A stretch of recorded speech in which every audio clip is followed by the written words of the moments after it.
doctrines were, we talked about this central notion of language picturing the world, and you explained how he distinguished between true utterances and false utterances.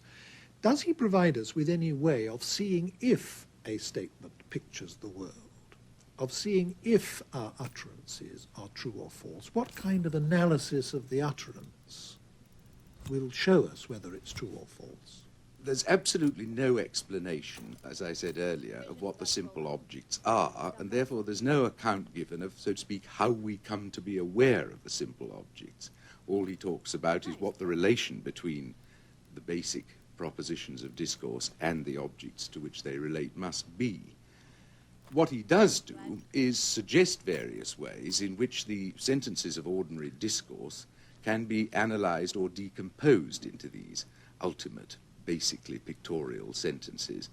His theory is that every genuine proposition that isn't itself one of these ultimate sentences, and he doesn't give any examples of actual everyday propositions that are, every such proposition must be decomposable into them.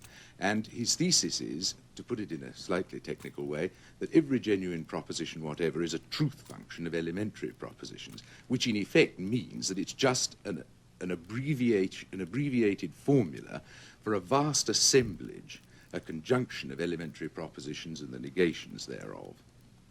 Well, I think before we move away from the Tractatus and its doctrines, which Wittgenstein himself did because he came to think that they were unsatisfactory, it would probably be helpful if you would summarize, if you now could, what the central doctrines of that book are.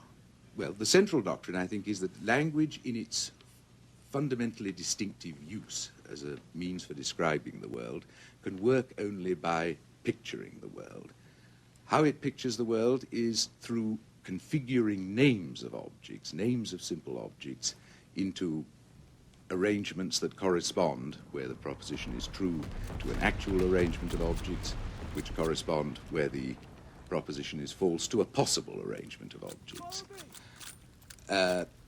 From this, of course, it follows that the world is an array of some sort of simple objects, exhibiting one of the possibilities of combination that are open to them. Connected with this is the view that, although many genuine propositions we utter don't seem to be of this form, they can be dismantled, analyzed into propositions of this form. There is one thing we haven't talked about, which is of very great influence, his view of the nature of logic and mathematics. He insisted that the propositions of logic and mathematics don't describe the world. They're, so to speak, a byproduct of the abbreviated nature of actual language. What a logical truth does is state what should be evident, namely that one proposition contains within itself another proposition. That is, some complex of elementary pictures of the world contains in its content certain other. Some of them. So in other words, according to that theory, all the truths of mathematics, like all the truths of logic, are tautologies. Are tautologies. Just unpacking what is already there in the proposition. Yes, that they give no information about the world itself. They're simply symbolic in character, as it were. They talk about the relation of symbolism. And again, he said that these propositions were senseless in that they had no factual content. They didn't tell us anything about how things were when how things were was different from how they might have been. They simply reflect the character of the language we use. Now, what was the influence of this early philosophy of Wittgenstein? It was, in fact, very great, wasn't it? Very considerable, but it was exercised through only a small part of the work he produced. The greater part of the Tractatus is concerned with this theory of propositions as pictures, words as names, the things propositions related to as configurations of simple objects or facts. That's the great bulk of the first, say, 2/3 of it or something like that. And in that form, I think it's fair to say that nobody took it up at all. People were baffled and astounded and puzzled by it. But the group of philosophers who claimed to derive their main inspiration from Wittgenstein, namely the positivists of the Vienna Circle, although they accepted the view that there must be some basic propositions which relate, as it were, directly to the world, there must be a point in language where direct contact with the world is made, they gave a much more straightforward and easily intelligible account of this relation. in essence it was, that these elementary propositions simply describe the sense experiences of individual observers. So they report immediate occurrences of experience, feeling, perceptions by individual persons. And then that everything else could be, all the other beliefs we held could be analysed out into propositions of this kind, propositions about continuing material objects that exist unperceived, propositions about minds other than our own, propositions about social institutions, that all of these could be analysed in the end down to simple reports of private experience. Now, when Wittgenstein began to become dissatisfied himself with this philosophy of his that he'd published in the Tractatus, which way did his own dissatisfaction proceed? I think perhaps I might say a little bit here about what Wittgenstein was doing in the interim. You spoke earlier in general terms about his career, the engineering at Manchester, the becoming interested in the nature of mathematics, the studying of Russell, the going to Cambridge to work with Russell. And at this period, he was an extremely isolated figure, perhaps locked up mainly in his own thoughts, talking to one or two people, particularly Russell. And the philosophy of the Tractatus reflects that in a way by being an immensely individualistic philosophy. There's no suggestion of language in a way being a communicative instrument. It's an instrument for reporting to oneself, for describing. There's no emphasis on its being a medium of exchange. Well, as I said, quite compatibly with the doctrines of the Tractatus, he thought he'd got all the answers, and so at that point he gave up the subject. And for a number of years in the 1920s, he was an elementary school teacher. Then he worked as a monastery gardener, helped design a house for his sister. And it wasn't until the end of the 1920s that he took the subject up again. He got into conversations with various leading figures of what was to become the Vienna Circle. And this interested him in philosophy again. I mean, one could reasonably suppose that philosophical thoughts were going through his mind in the interim, but it clearly wasn't part of his plan of life to continue thinking about philosophy after the publication of the Tractatus. Then he was stimulated into thinking about philosophy again, and of course the very different second philosophy of Wittgenstein developed from that period onward. Now, at first it seems that he was quite well disposed towards the particular interpretation that the Vienna Circle gave of his account of what the fundamental elements of language are, namely their view of them as reports of experience, not just configurated names of simple objects with no explanation of how those objects relate to our awareness. But he moved away from that, I think, reasonably soon. Remember, he returned to Cambridge in 1929 and stayed there in various capacities until getting involved in various sorts of war work. And in this period, he produces a completely different philosophy, which does not offer one clear, definite, abstract principles about the essential nature of language, but approaches language as a natural human phenomenon, something that we find going on round us, a very complicated overlapping array of human practices, like one another in some ways, different from one another in other ways.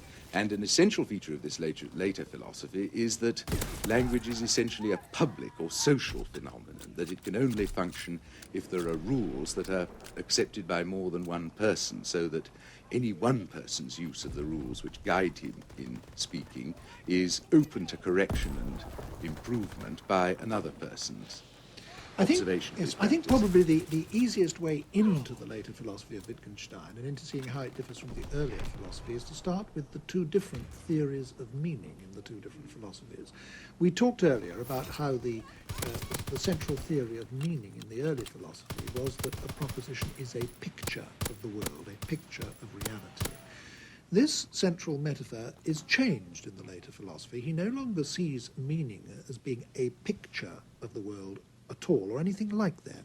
He sees the meaning of an utterance as consisting in the use to which it can be put.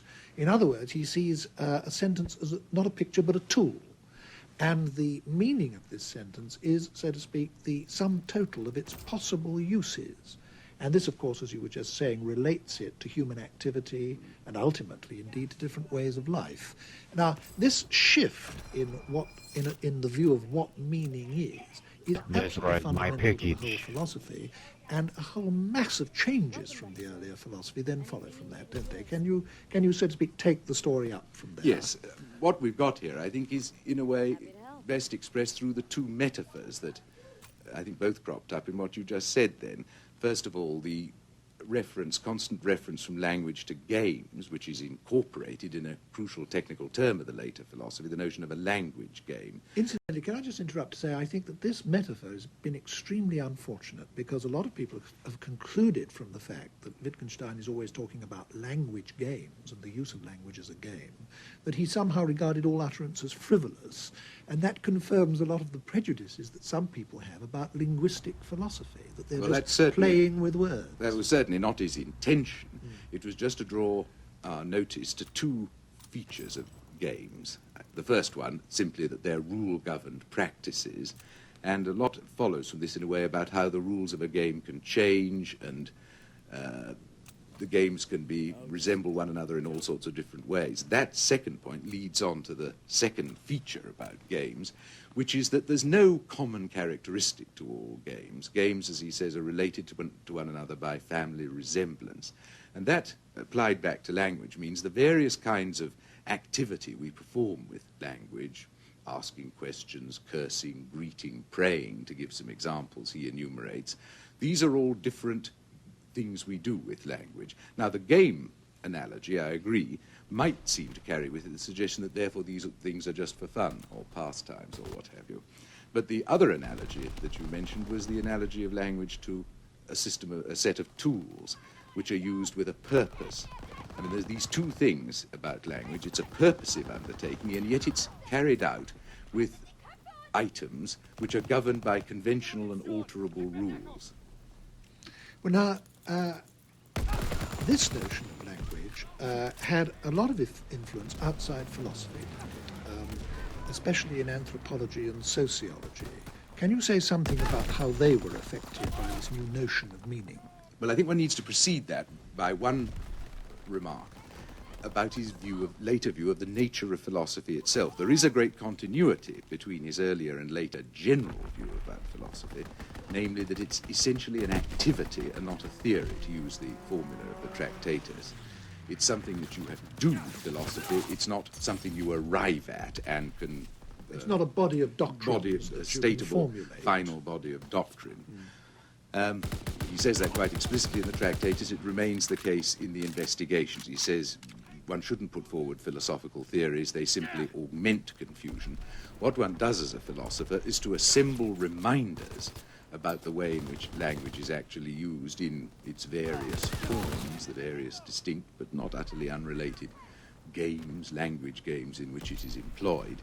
One assembles reminders of these to prevent people from running away with misleading analogies. The misleading analogy he had perhaps most prominently in mind was the tendency to think because we say, I felt a pain, or I have a pain is some kind of definite, identifiable inner object, private to us, which we notice within ourselves and report to other people. And a very great deal of the investigations is concerned to break the hold of that picture of how we talk about our own mental life. That is the reporting of private experiences. That picture is precisely the sort of picture that his earlier theory of language, as put out in the Tractatus, would lead one to adopt. Do you think that there's any truth in the following, that when Wittgenstein published the Tractatus, he was, as it were, bewitched by a single theory of language, namely the picture theory, that he later came to realize that this was false, and that being bewitched by a misleading theory of language had resulted in a wholly mistaken way of doing philosophy. And therefore he came to think that before you could really do philosophy, you had to carry out an investigation of the different ways in which language can mislead us, so as not to be misled in our thinking about the world, and that this itself became a way of doing philosophy. In other words, a multiple investigation into the different ways in which false assumptions about language can mislead us in our thinking about the world. you think there's any truth in that? Well, it's undoubtedly true that a great deal of the investigations takes the form of a criticism of his earlier doctrines. Certainly the first quarter of it is largely directed towards attacking the notion that words are essentially names. His view is that the use of names is one of these language games, one element in language. The teaching of names is a language game. We have to understand a great deal of language, he maintains, in order to understand the activities that someone's engaging in who's trying to tell us what the name of something is. So he wants to argue there's no absolute or fundamental priority to the notion of naming. It's just one of the things that language does. From that he goes on to attacking this idea that there are ultimately simple objects and ultimately simple propositions. He insists that simplicity is always relative to some particular investigation. And so there's this enormous sense that has developed of language as a public, available social reality, not language as some kind of essence which you can work out in your head by pure reasoning in the later work. One analogy that's been drawn a great deal is with psychoanalysis, in the following sense, that Wittgenstein is saying that we first of all become, as it were, knotted up in our view of some particular aspect of reality by a false use of language, and that the task of philosophy is to untie these knots. And this, so to speak, therapeutic aspect of philosophical activity has often been said to be very like what Freud thought the psychoanalyst was doing in another direction. Do you think that a similarity exists there? Yes, I think there certainly is a similarity in that Wittgenstein's abstention from theory in his later philosophy is just like the Freudian analyst's abstention from saying what's wrong with you is you're madly in love with your mother, which doesn't produce any effect at all. The procedure has to be much more circuitous in that the person has to be brought by reliving a whole lot of past experiences, by being reminded of all sorts of thoughts and feelings he's had, that his emotions have a certain peculiar structure, so that something is eventually brought up out of the unconscious. In Wittgenstein's case, what is hidden isn't hidden in quite the same way. What has to be made evident to the philosophically confused or perplexed person is the way, the rules of the language games that people actually use. What has happened to him is he's, on the basis of an analogy he's seen between the way words work in one game and the way they worked in another, he applies the rules of the first game to the second one and gets into a fix. Thinks that because in a shop I say, that's a bicycle, that's a television set, that's a so-and-so, I'm doing something just analogous to that when I look within myself and say, I have an acute pain in my left knee, a pronounced desire for a cup of tea, and a wish that it was Friday. You want to say these are two utterly different operations, that one's not just listing off things that one finds within oneself in self-description.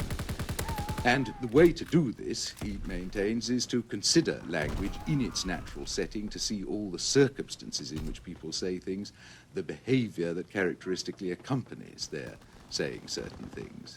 Can I now bring you back to the question of what the influence of this philosophy has been, especially outside philosophy? I failed to take up that question, you're quite right. The influence of it has been, I suppose, to encourage a certain kind of relativism, because the abstention from theory means, and is connected with, a recognition, so to speak, of the equal rights of all language games, provided that it passes the test of workability as a social instrument of communication.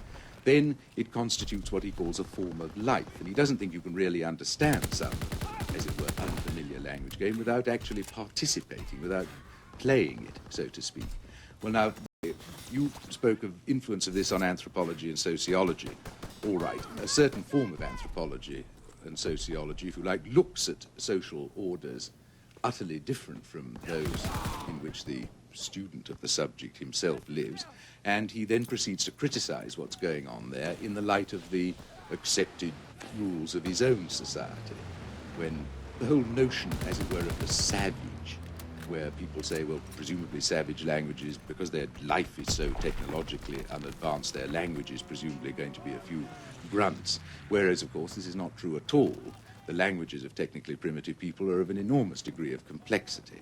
And then one sees, I don't know, rules of taboo, or rules that we call taboo, which is already a somewhat derogatory phrase, because it suggests this is a rule which is based on false assumptions of what connects with what.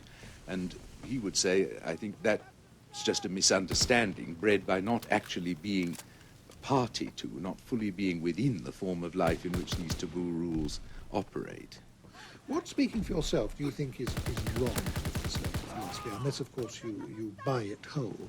No, I certainly don't buy it whole.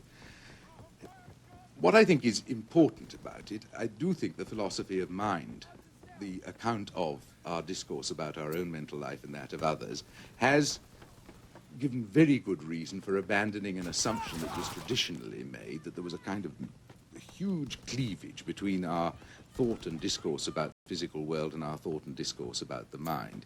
It did bring to light that a great deal of what we have to say about our own and other people's mental lives is essentially tied to behavior.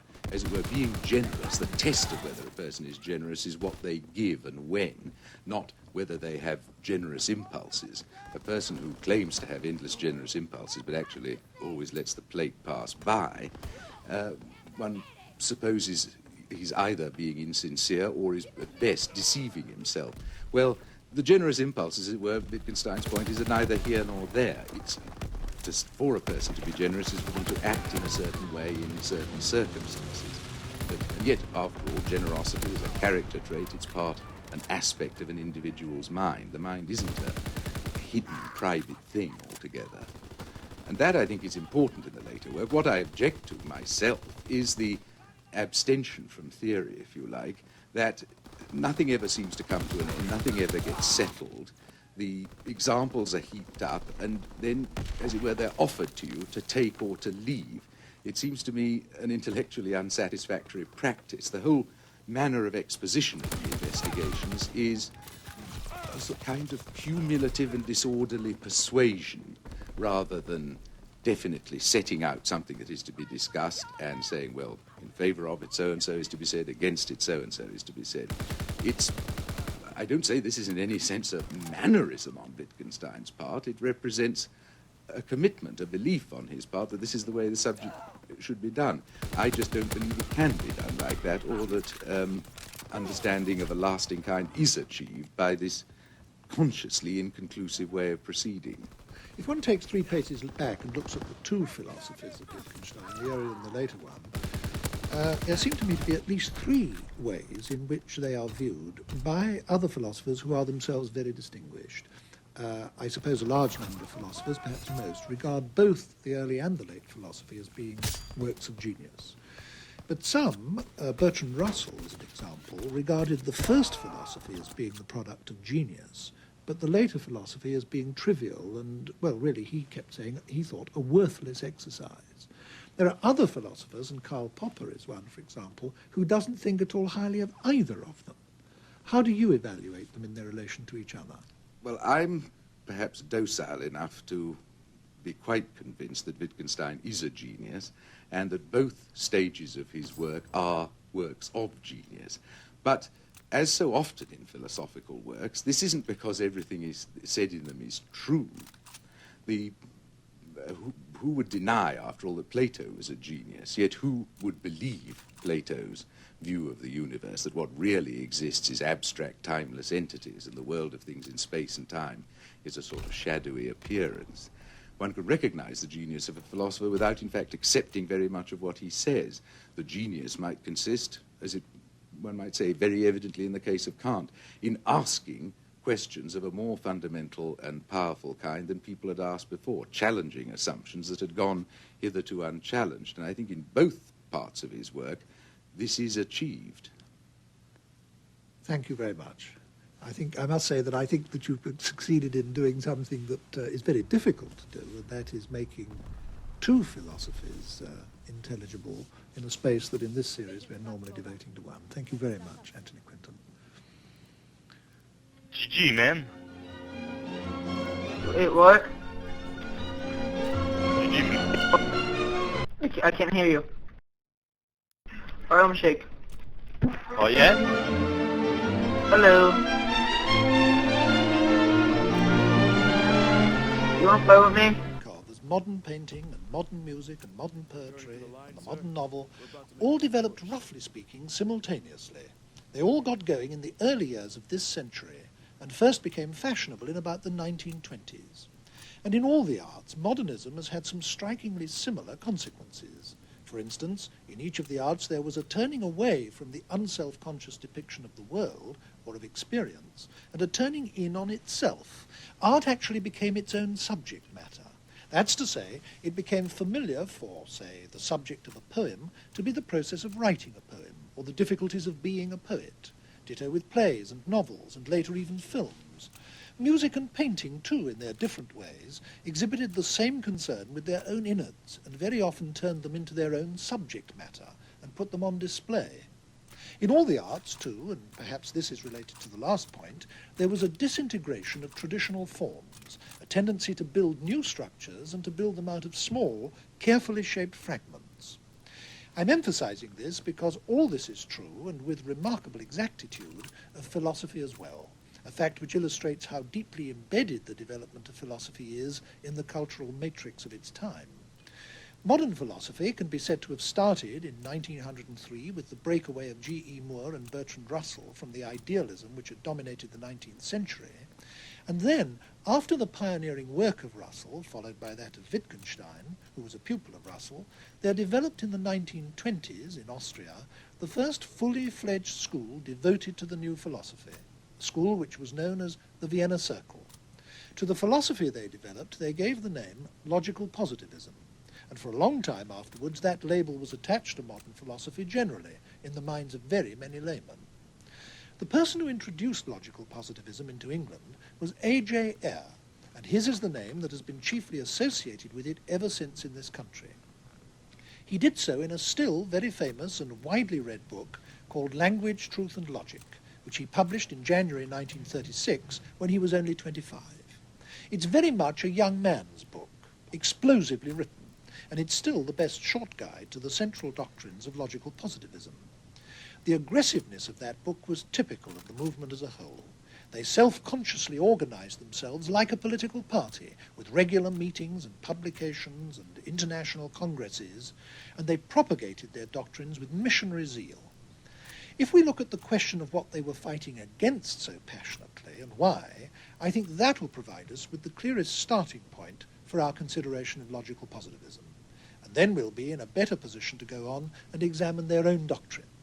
Professor Ayer, what was it that the logical positivists were campaigning so passionately against? Well, primarily they were against metaphysics, what they call metaphysics, and that was any suggestion that there might be a world going beyond the ordinary world of science and common sense, the world revealed to us by our senses. Already Kant, at the end of the 18th century, had said it was impossible to have any knowledge of anything that wasn't within the realm of possible sense experience, but these Viennese people went further. They said that any statement that wasn't either a formal statement, like a statement of logic or mathematics, or one that was empirically testable, was simply nonsensical. And so they cut away, therefore, all metaphysics in that sense. And this had some further implications. It was, for example, obviously a condemnation of any theology, any notion of there being a transcendent God. And this, although they were themselves not politically conscious, with one exception, there was one of them who was, but only one, a man called Otto Neurath, had political implications, because there was in Vienna at that time a rather bitter struggle between the socialists and a right-wing clerical party headed by Dollfuss, and the opposition of the Vienna Circle to Metaphysics was in part a political act, even though they weren't themselves primarily concerned with politics. Now, you mentioned one of them by name, Otto Neurath. Yes. Since we're going to be talking about this circle of people, I think it'll be helpful if we get clear who the main individuals were. Who were they? Well, the chief person, the leader of the circle, the official leader of the circle, was a man called Moritz Schlick, who was originally a German, and he came to Vienna at the age of about 40, in the early 1920s, in his early 40s. And he had, like most of them, or many of them, had been trained originally as a physicist and was interested mainly in the philosophy of physics. And in fact, one of the leading traits of the circle is the extreme reverence for the natural sciences. And Schlick was their chairman, and he took up his chair in the middle 20s and started organizing the circle, I think, almost the moment he arrived there. Then the next most important person was another German called Rudolf Carnap, and he had been a pupil of the great German logician Frege. He'd been a pupil of Frege in Jena, and he came to Vienna a few years after Schlick in the late 1920s, and in fact left Vienna in the early 30s for Prague, but was still a very powerful influence in the movement. He was the chief contributor to their journal, which was a journal called Kenntnis. The third person was a man I've already mentioned called Neurath. I think he was an Austrian, but he was the most active of them politically, and in fact did have some post in the revolutionary Spartacist government in Munich after the First World War. And he was very nearly a Marxist. He wanted to combine positivism and Marxism, and it was he who was mainly conscious of it as a political movement. He wanted to organize it politically. And it's obvious from what you said that this was a radically revolutionary movement. I mean, they were destructive of established ideas in religion, destructive of established ideas in politics, and above all, destructive of established ideas in the German philosophical tradition. And I suppose that the two main scalpels that they used to tear away what they regarded as all that diseased or dead intellectual tissue were logic and science, hence the name logical positivism. Indeed. It wasn't quite so novel as all that. It was continuing an old, previous Viennese tradition. There was a scientist and a philosopher of science called Ernst Mach. He's the man against whom Lenin wrote his Materialism and Imperial Criticism, who flourished in Vienna at the end of the 19th century. He was a professor in Prague from about the 1860s onwards, then came to Vienna.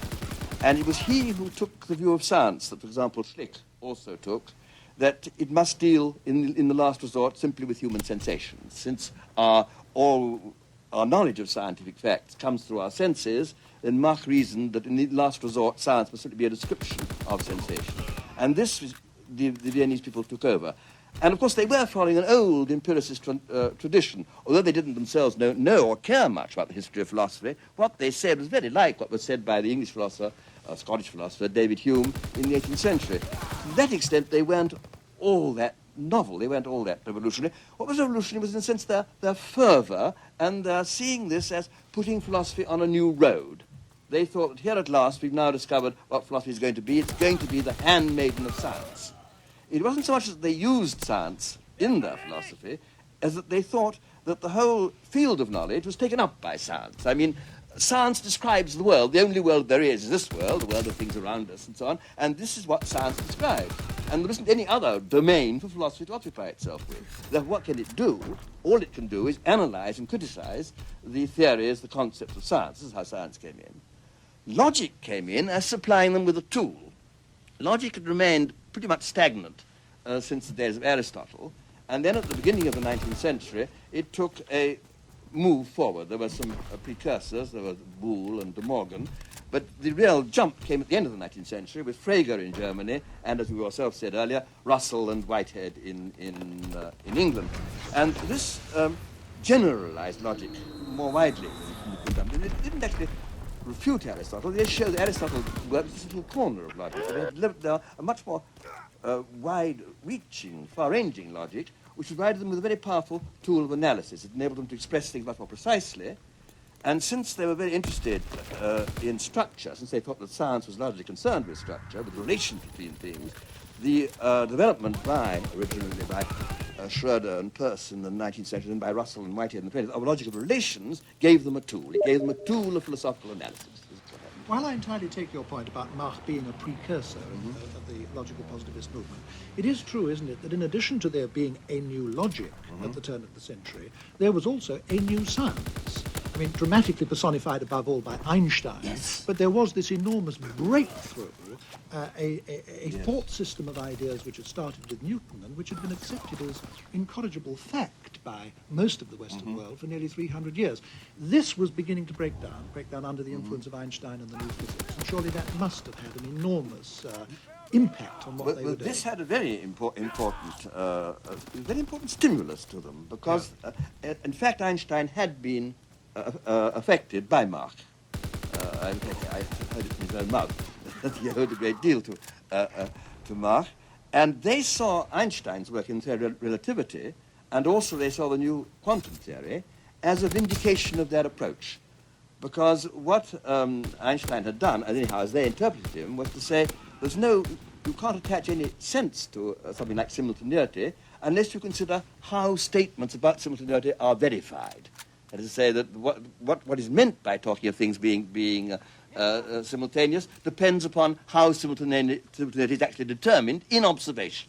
And they saw this as a great vindication within science of their philosophical approach. Similarly with quantum theory, the fact that in quantum theory no meaning is attached to a particle simultaneously having a precise velocity and a precise position, because this can't be tested, because if you measure the velocity, it distorts the position. If you measure the position, it distorts the velocity.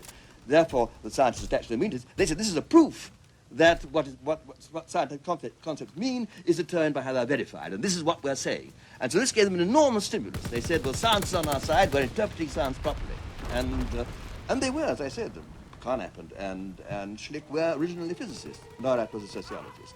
So in other words, now we're getting at what the revolutionary nature of their work consisted in. Yes. That they were applying the new logic, the new science, to traditional methods of physics and breaking these methods down, as it were, under the impact of the new methods. Is that so? Well, yes, what they wanted to say was that the old philosophical problems were either senseless or else capable of being solved by purely logical methods. Now, what were the main doctrines that they developed in the course of doing this? Well, there were three, really. First, everything hinged on the so-called principle of verifiability, which was put succinctly by Schlick as the meaning of a proposition is its method of verification. And this is slightly vague as it's there expressed, and we've labored ever since somehow to make it precise, and never wholly successfully. But it had two consequences. One was that anything that couldn't be empirically verified by sense observation, was meaningless. I've already referred to this. And secondly, it was interpreted by Schlick, later it got loosened, but in the early days by Schlick, as entailing that what a proposition meant could be described, by saying what would verify it. And so you get a reduction of all statements to statements about statements of immediate observation. This was the first point, which had both negative and a positive side. Negative as excluding metaphysics, positive as showing a way of analyzing what the statements were significant. Then they held, this they got partly from Wittgenstein, but there is evidence that Schlick discovered this on his own, that the propositions of logic and mathematics, necessarily true statements, were what Wittgenstein called tautologies. They said the same thing over again. I mean, they merely unpacked the content of what was already. They'd like saying all bachelors are unmarried men, or all brothers are male.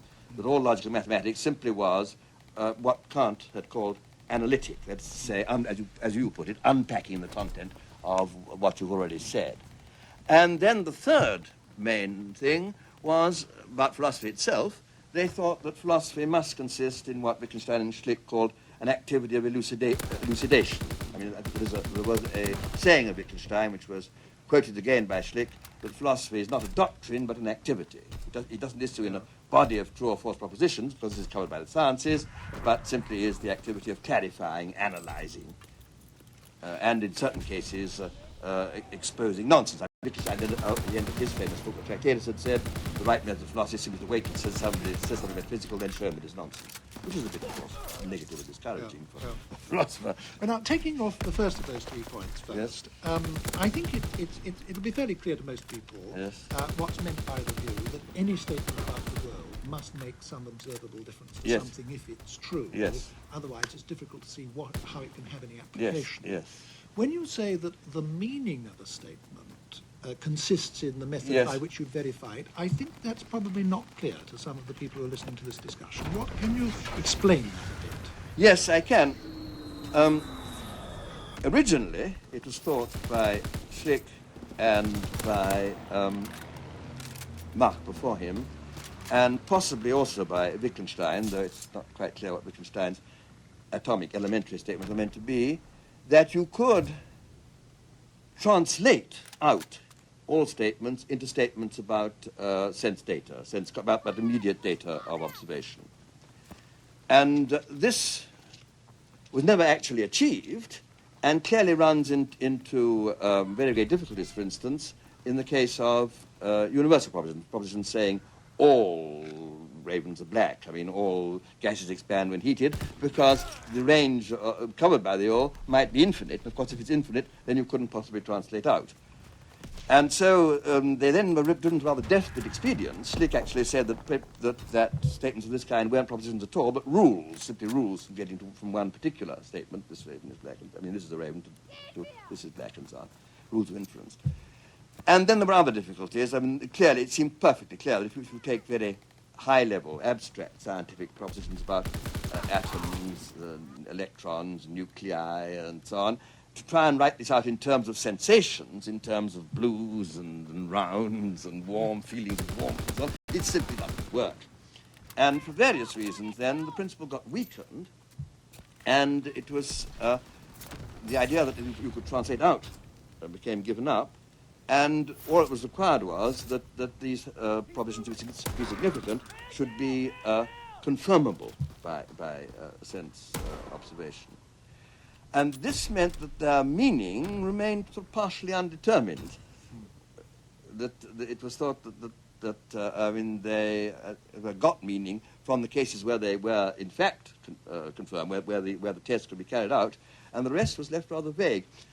Also, this original view led to very implausible views, for example, about the past, because statements about the past were equated with the evidence we could now get for them. So saying Caesar crossed the Rubicon was actually to mean if I look up in such a history book, I will see it written, or if I go and dig, I will find such and such relics and so on.